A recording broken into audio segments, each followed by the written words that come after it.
बच्चों, आज की हिंदी की क्लास में आपका स्वागत है। कैसे हो? बढ़िया। तो चलो आज की हम प्रेमचंद के फटे जूते पार्ट 2 को शुरू करते हैं, जिसके लेखक है हरिशंकर परसाई। कल हमने देखा था कि हरिशंकर परसाई जी के हाथ में एक प्रेमचंद जी की फ़ोटो आती है और वो सोचते हैं कि ये भला प्रेमचंद जी कैसे फटे हुए जूतों के साथ अपना फ़ोटो खिंचवा रहे हैं। उन्होंने फ़ोटो खिंचवाने के लिए जूता भी नहीं बदला। ये देखकर वो प्रेमचंद जी की हालत के बारे में सोचने लग जाते हैं। तो चलो अब आगे चलते हैं। परसाई जी कहते हैं, ये कैसा आदमी है जो खुद तो फटे जूते पहने फ़ोटो खिंचा रहा है पर किसी पर हंस भी रहा है। फ़ोटो ही खिंचाना था तो ठीक जूते पहन लेते या ना खिंचाते। सही बात है ना। अगर हम फ़ोटो खिंचाने जाते तो हम क्या करते? अच्छे जूते अच्छे कपड़े पहन कर जाते ना। तो यहाँ पर परसाई जी भी तो ऐसे ही कहते हैं कि फ़ोटो न खिंचाने से क्या बिगड़ता था। शायद पत्नी का आग्रह हो, है ना। शायद पत्नी का आग्रह रहा हो। भाई पत्नी कहती है कि चलो फ़ोटो खिंचाने चलो, तो वो चले गए होंगे। चाहे जैसे भी जूते हो, चाहे जैसे भी कपड़े हो, उन्होंने फ़ोटो खिंचवा ली होगी। और तुम अच्छा चल भाई कहकर बैठ गए होंगे। मगर यह कितनी बड़ी ट्रेजेडी है कि आदमी के पास फ़ोटो खिंचाने को भी जूता न हो, है ना। परसाई जी कह रहे हैं कि भाई ये कैसी दुख की बात है कि आदमी के पास फ़ोटो खिंचाने के लिए कोई नया जूता भी नहीं है। आगे देखते हैं। लेखक कहते हैं, मैं तुम्हारी यह फ़ोटो देखते देखते तुम्हारे क्लेश को अपने भीतर महसूस करके जैसे रो पड़ना चाहता हूँ। लेखक कहते हैं कि मुझे तो दुख होता है कि तुम्हारी स्थिति अच्छी नहीं है, मगर तुम्हारी आँखों का यह तीखा दर्द भरा व्यंग मुझे एकदम रोक देता है। यहाँ लगता है कि नहीं, एक तरफ तो मुझे लगता है कि कितनी दुख की बात है कि तुम्हारे पास दूसरे जूते नहीं हैं, लेकिन जब तुम थोड़ा हंस देते हो तब लगता है कि तुम किसी पर व्यंग्य कर रहे हो, किसी का मजाक उड़ा रहे हो, है ना। तो लोग तो क्या करते हैं कि फ़ोटो खिंचाने के लिए कई बातों का ध्यान रखते हैं, लेकिन परसाई जी कहते हैं कि तुम फ़ोटो का महत्व नहीं समझते हैं। समझते होते तो किसी से फ़ोटो खिंचाने के लिए जूते मांग लेते। ये देखो जूते बताए हैं ना कि लोग तो क्या करते हैं, जूते मांग लेते हैं। लोग तो मांगे के कोट से वर दिखाई करते हैं।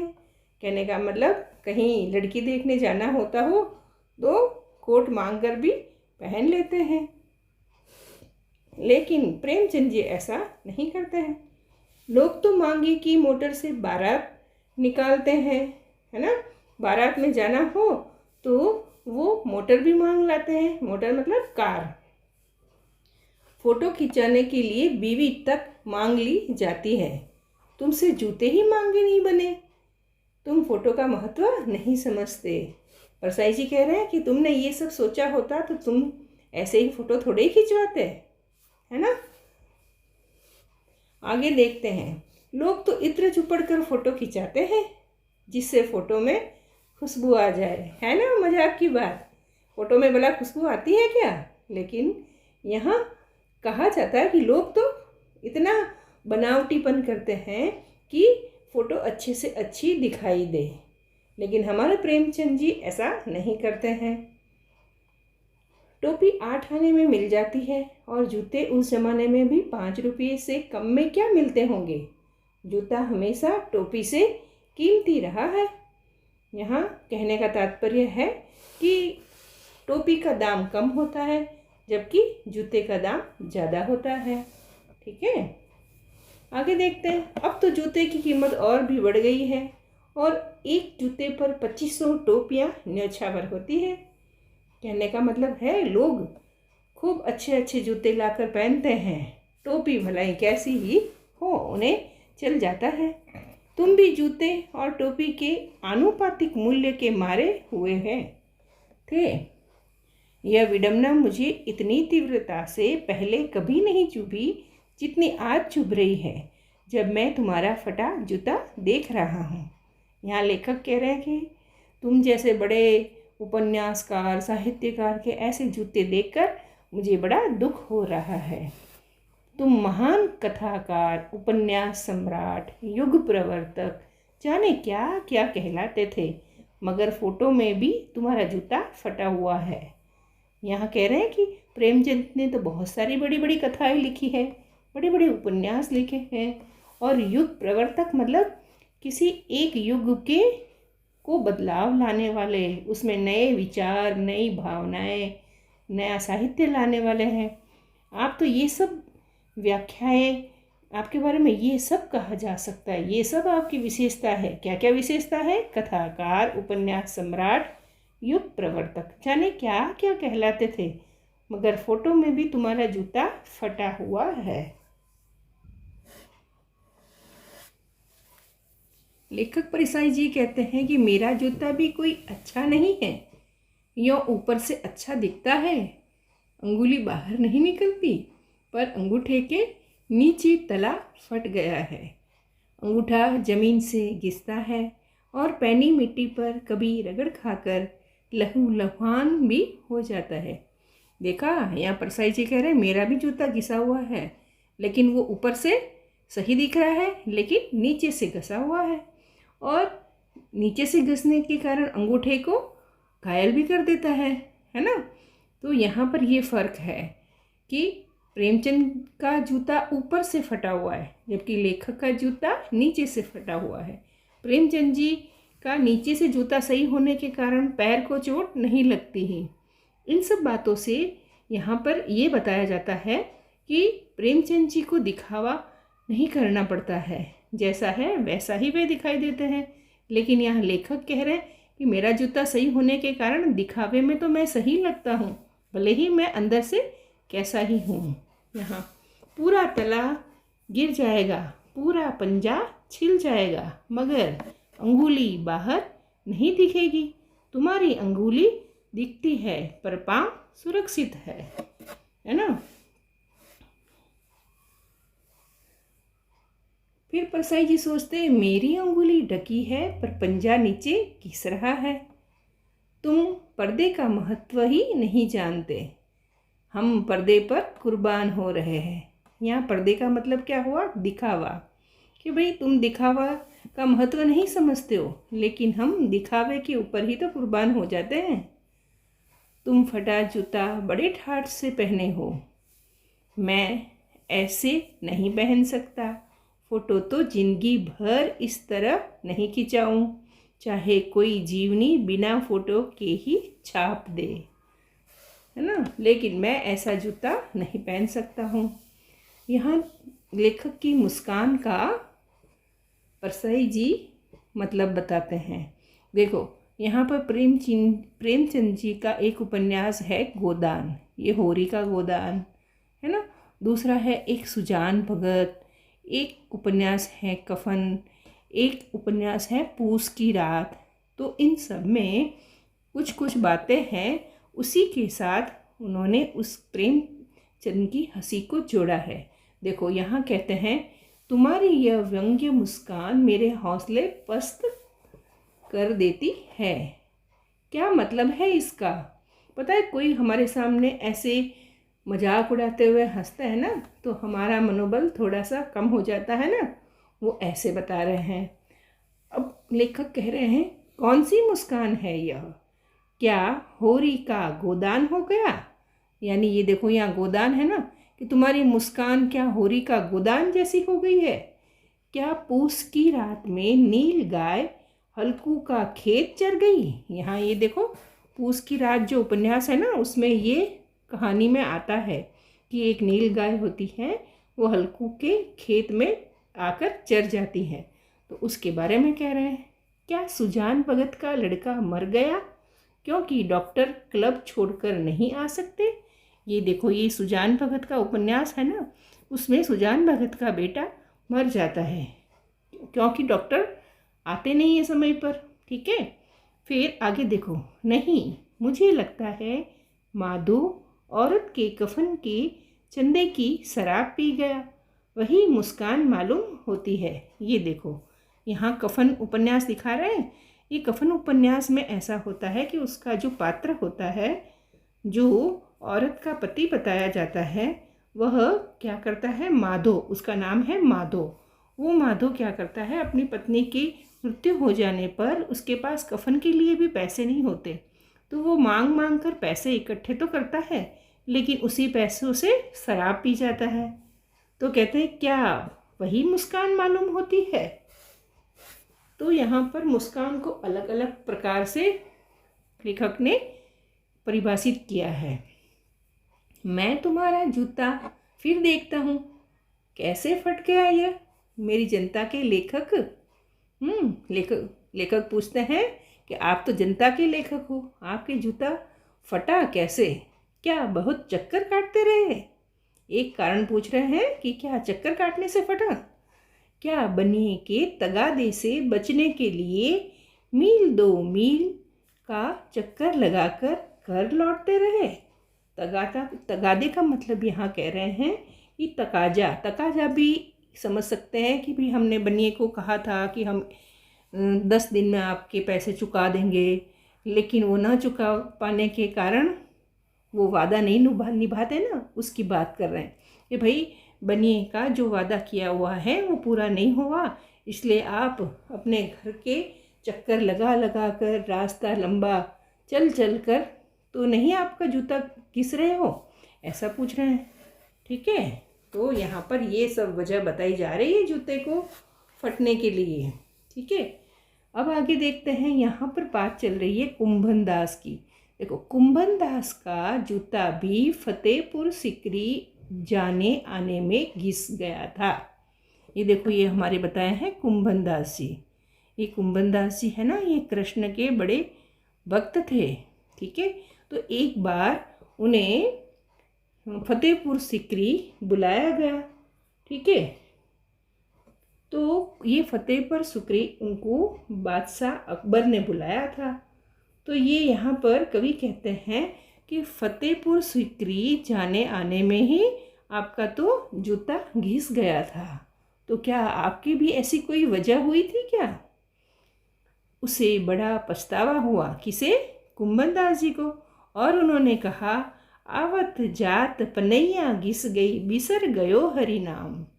कहने का मतलब है कि औरंगजेब के वहाँ फतेहपुर सिकरी जाने में मेरी तो जूते यानी कि मेरी जो देसी मोजड़ियाँ वगैरह होती है ना, आवत जात यानी कि आने जाने में, पनैया घिस गई मतलब मेरे जूते घिस गए, बिसर गयो हरि नाम मतलब कि मैं भगवान का नाम ही भूल गया इन सब कामों में।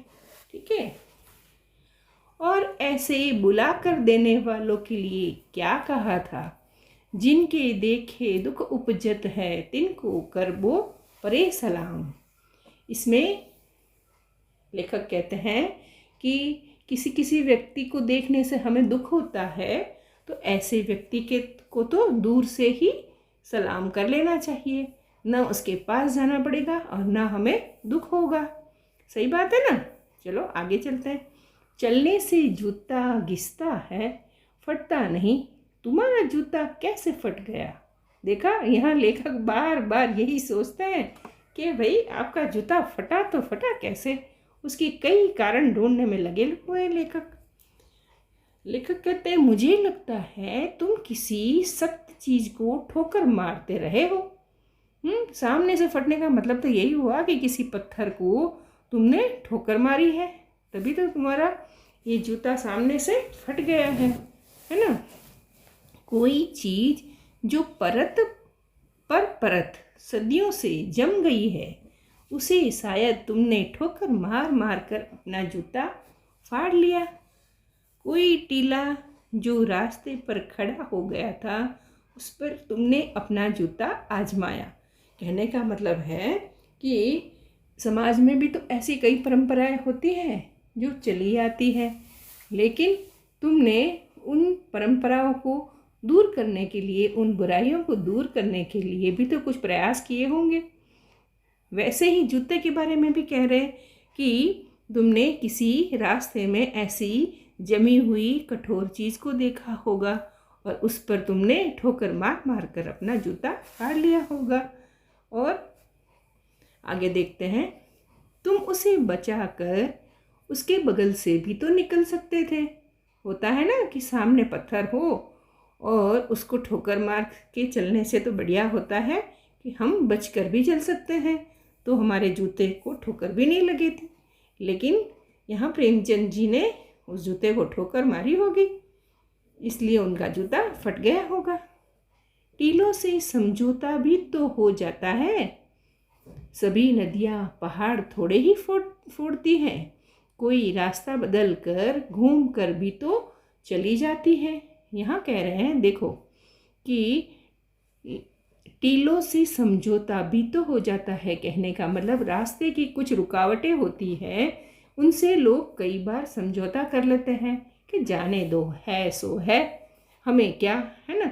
वैसे उसका उदाहरण हमें नदियों के द्वारा बता रहे हैं कि नदियाँ जब अपना रास्ता बना रही होती है तो रास्ते में अगर पहाड़ आते हैं तो उस पहाड़ से वो हटकर दूसरी तरफ से अपना कोई रास्ता बदल कर आगे निकल लेती है और आगे अपना रास्ता बना लेती है। रास्ते के पहाड़ को थोड़ी तोड़ने बैठती है, ये कहा है। ठीक है, तुम समझौता नहीं कर सके, क्या तुम्हारी भी वही कमजोरी थी जो होरी को ले डूबी?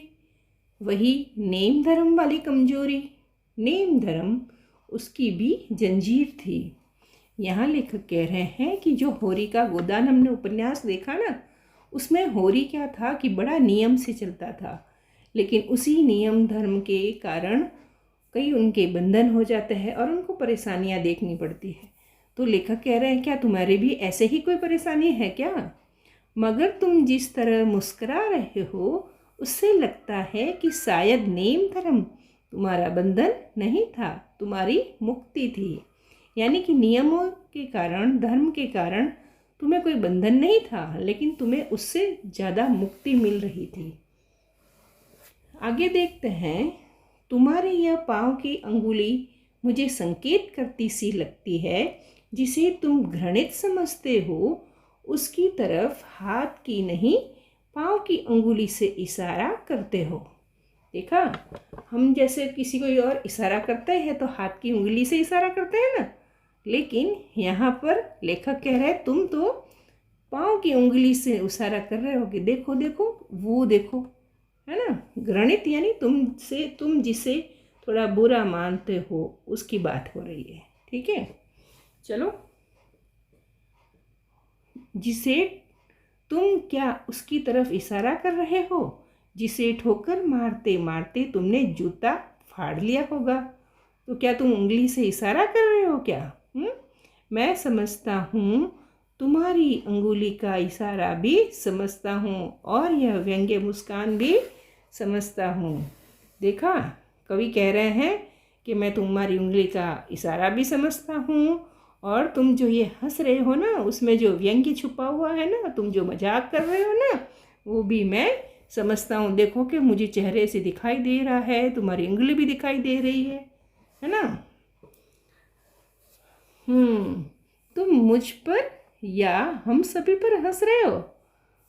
उन पर जो अंगुली छिपाए और तलवार घिसाए चल रहे हैं, उन पर जो टीले को बरकरार बाजू से निकल रहे हैं। देखा, लेखक कितने सारे कारण बता रहे हैं कि तुम हंस रहे हो तो किस पर हंस रहे हो? मुझ पर हंस रहे हो या फिर ये जो उंगली छिपाकर जो चलते हैं उनके ऊपर हंस रहे हो, है ना। तुम कह रहे हो मैंने तो ठोकर मार मार कर जूता फाड़ लिया, अंगुली बाहर निकल आई पर पाँव बच रहा और मैं चलता हूँ, मगर तुम अंगुली को ढांकने की चिंता में तलवे का नाश कर रहे हो। तुम चलोगे कैसे? सही बात है ना, क्योंकि लेखक का तो तलवा घिसा हुआ है, तो उनका पैर यानी कि उनका अंगूठा घिस रहा है, जबकि हमारे प्रेमचंद जी के तो पैर घिसता ही नहीं है, भले ही ऊपर से कैसा ही दिखता हो। यानी यहाँ दिखावे बनावटीपन की बात हो रही है। मैं समझता हूँ, मैं तुम्हारे फटे जूते की बात समझता हूँ। देखा, परसाई जी कह रहे मैं समझता हूँ, सारी बात समझता हूँ। क्या क्या? तुम्हारे फटे जूते की बात समझता हूँ 1, अंगुली का इशारा समझता हूँ 2, और तुम्हारी व्यंग्य मुस्कान समझता हूँ। लेखक कहते हैं कि मैं सब कुछ समझता हूँ। ठीक है, तो अब चलते हैं आगे। आपका थोड़ा सा टेस्ट लेती हूँ मैं कि भाई क्या क्या याद है, बताओगे ना? कल आपने 4 क्वेश्चन के उत्तर तो बड़े अच्छे से दिए थे, और चौथा क्वेश्चन का यानी कि चौथे प्रश्न का उत्तर तो आपने खुद ही दिया था कमेंट सेक्शन में, है ना। ये जानकर मुझे बड़ी खुशी हुई कि, और आपको शाबाशी देती हूँ मैं कि वाह, आपने सारी पढ़ाई बहुत अच्छे से की और सभी प्रश्नों का उत्तर बहुत अच्छे से दिया। ठीक है ना, आपका बहुत बहुत धन्यवाद। चलो तो फिर आगे का प्रश्न समझते हैं। तुम फोटो का महत्व नहीं समझते, इस कथन में तुम शब्द का प्रयोग किसके लिए हुआ है, बताओ? लेखक के लिए, प्रेमचंद के लिए, प्रेमचंद की पत्नी के लिए, या आम लोगों के लिए? ठीक है, चलो बताओ। सही उत्तर है प्रेमचंद जी के लिए। ठीक है, चलो आगे का प्रश्न देखते हैं। लोग फोटो खिंचाने के लिए क्या क्या मांग कर ले आते हैं, बताइए? क्या जूते, कोट, कार, या फिर जूते और कोट दोनों? बताओ क्या होता है? सही उत्तर आपने बताया, जूते और कोट। चलो आगे का प्रश्न देखते हैं। प्रेमचंद जी का जीवन कैसा था? सुख से भरा, अभावों से भरा, दुखों से भरा, या इनमें से कोई भी बात नहीं थी, बताओ?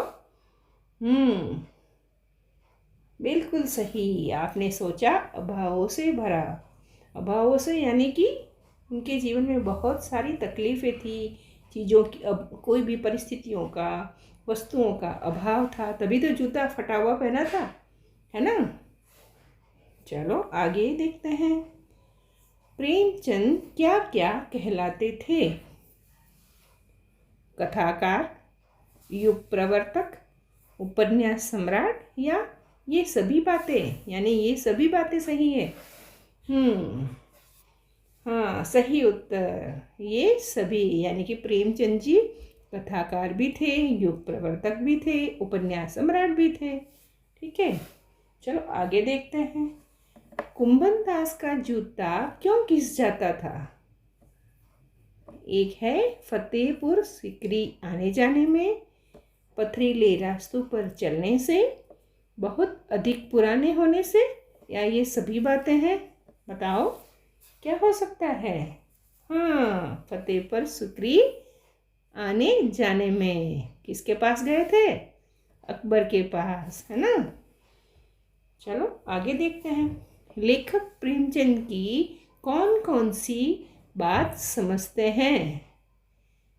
फटे जूते की बात, अंगुली का इशारा, व्यंग्य मुस्कान, या ये सभी बातें? बताओ कौन सी बताओगे? ये सभी बातें आप मुझे बताओगे कमेंट सेक्शन में उसका उत्तर, है ना। ठीक है, चलो हो जाओ तैयार उत्तर देने के लिए। Thank you for watching. Like, share and subscribe भी करना है।